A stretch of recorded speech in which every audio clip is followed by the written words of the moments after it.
A massive setback for Iran. The US military, in fact, carried out a strike that sank an Iranian warship off the southern coast of Sri Lanka. Now a confirmation coming from US Defense Secretary Pete Hegseth, who has confirmed that there was an American involvement in an incident that had initially been shrouded in uncertainty. Now, he has confirmed on record that a US submarine sank an Iranian warship off the southern coast of Sri Lanka. Geeta Mohan is joining us live. Geeta, fourth time ever in history that a warship has been downed by a submarine. That's how big this is. Certainly, would you say a huge setback for Iranian naval power? Well, a massive setback, but please zoom out a little and see what's happening. This is India's backyard. What we're looking at is a serious situation unfolding in India's backyard. What was this warship doing? Where was the warship? That's also as critical a question as the fact that it has an American submarine sunk it.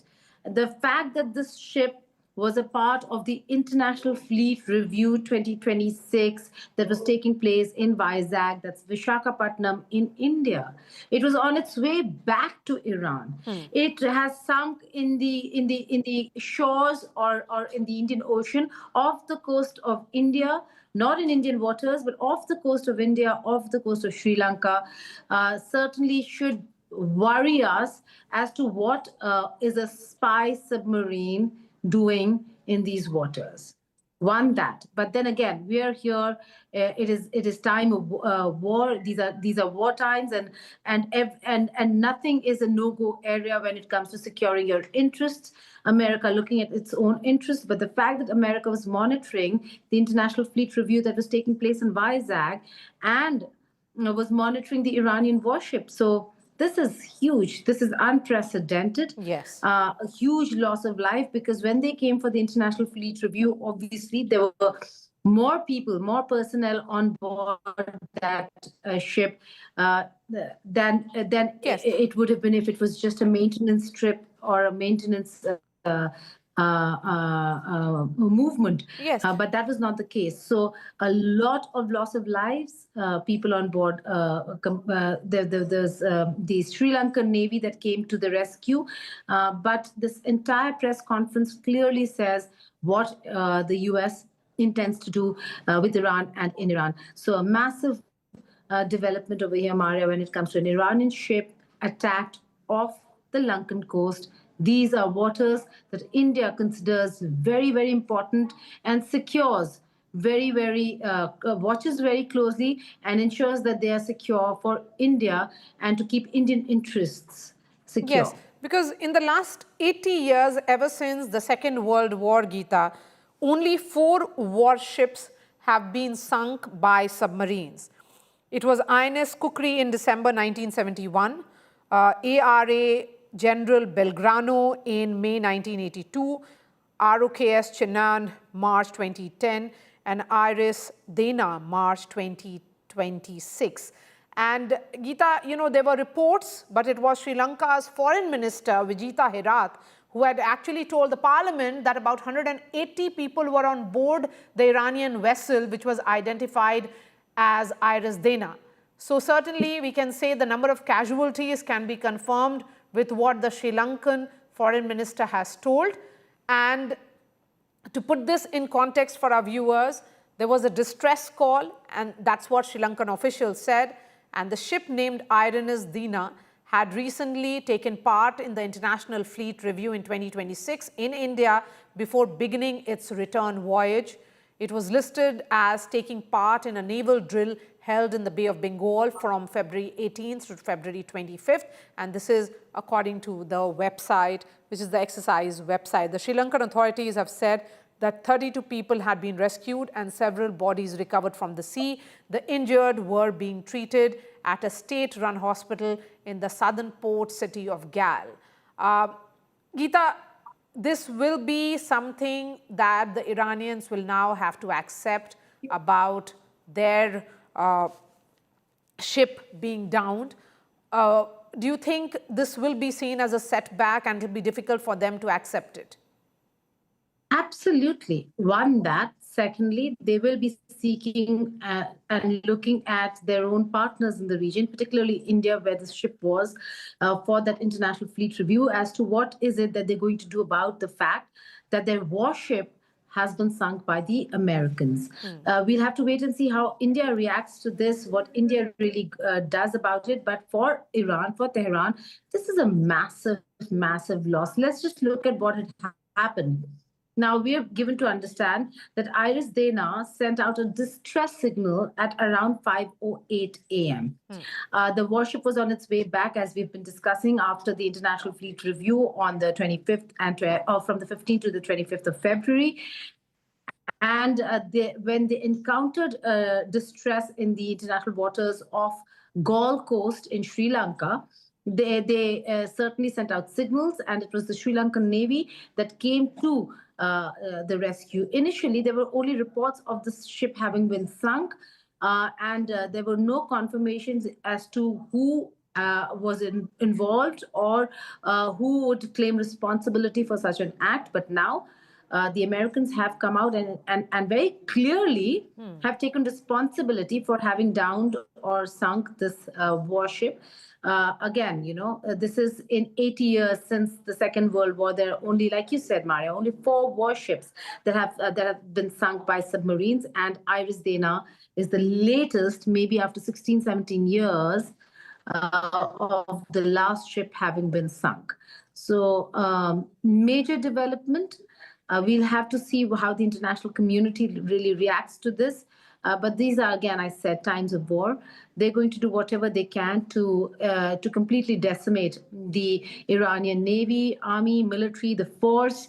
And who is going to now really ask a question about what were they doing in the Indian Ocean waters when they have already entered territories where we've seen clear violation of international laws, norms, so on and so forth. Over here, for us, we have to zoom out, Maria, and actually ask, what does this mean for the security of the Indian state, the Sri Lankan state, our waters, and waters off our coasts? This might be international water, but it's the Indian Ocean. And all these countries have been talking about security of the Indian Ocean. This is a spy submarine.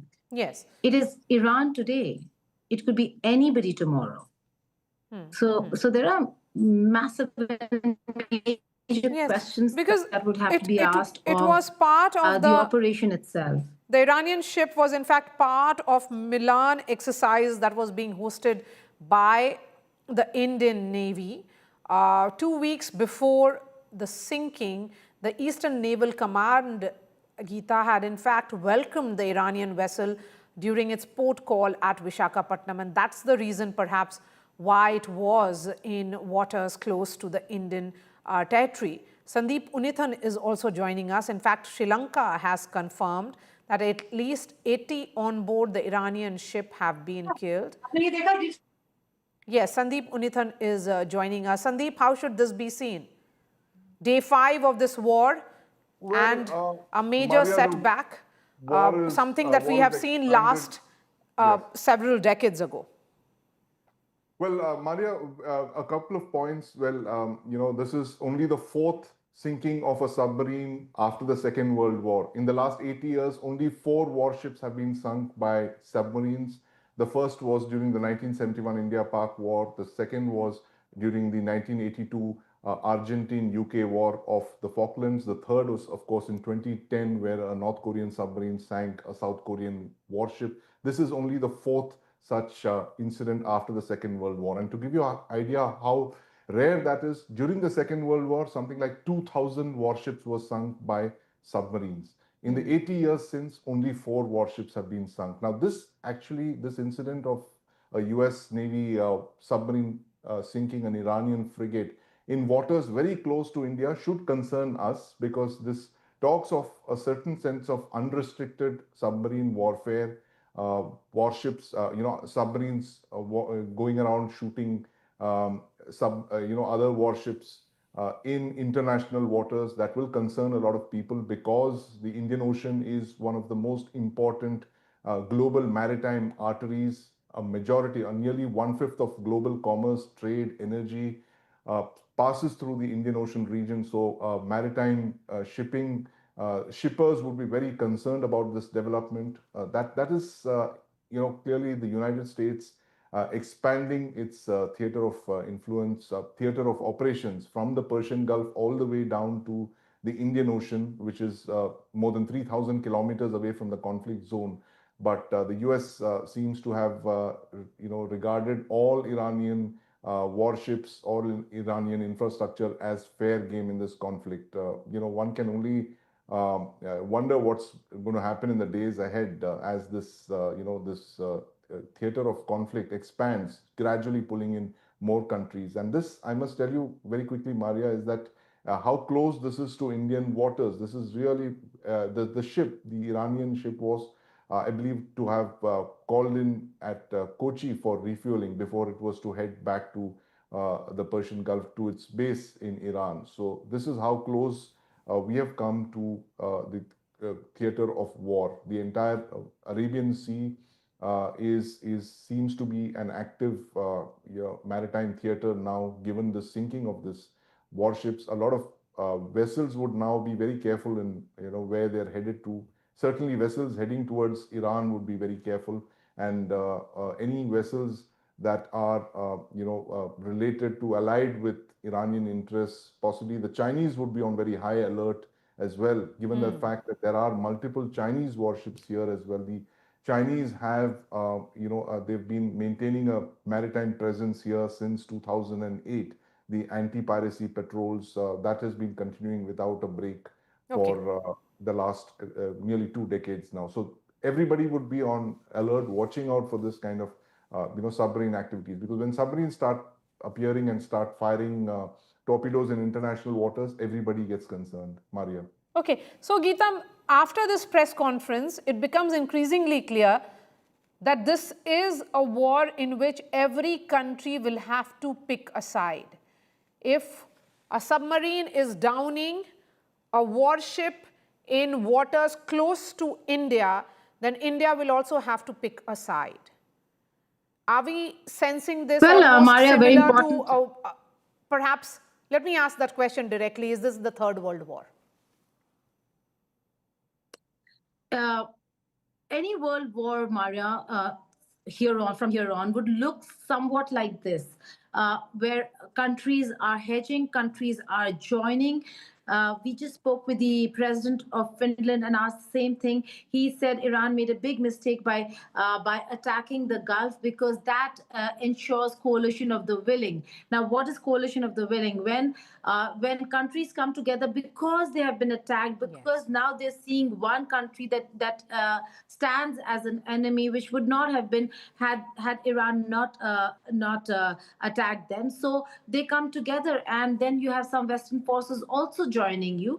My counter to that was that they had their backs to the wall, and they had no other option. This was a warning they had given. There is no other way that they can fight America but attack these bases to ensure that there's maximum damage to America, and America feels the pain, so does the global economy. But this is how it is going to look like, where countries come in, there's coalition of the willing, there's axis of resistance, and they continue fighting each other till there is a pain point that everybody feels when it comes to the global economy.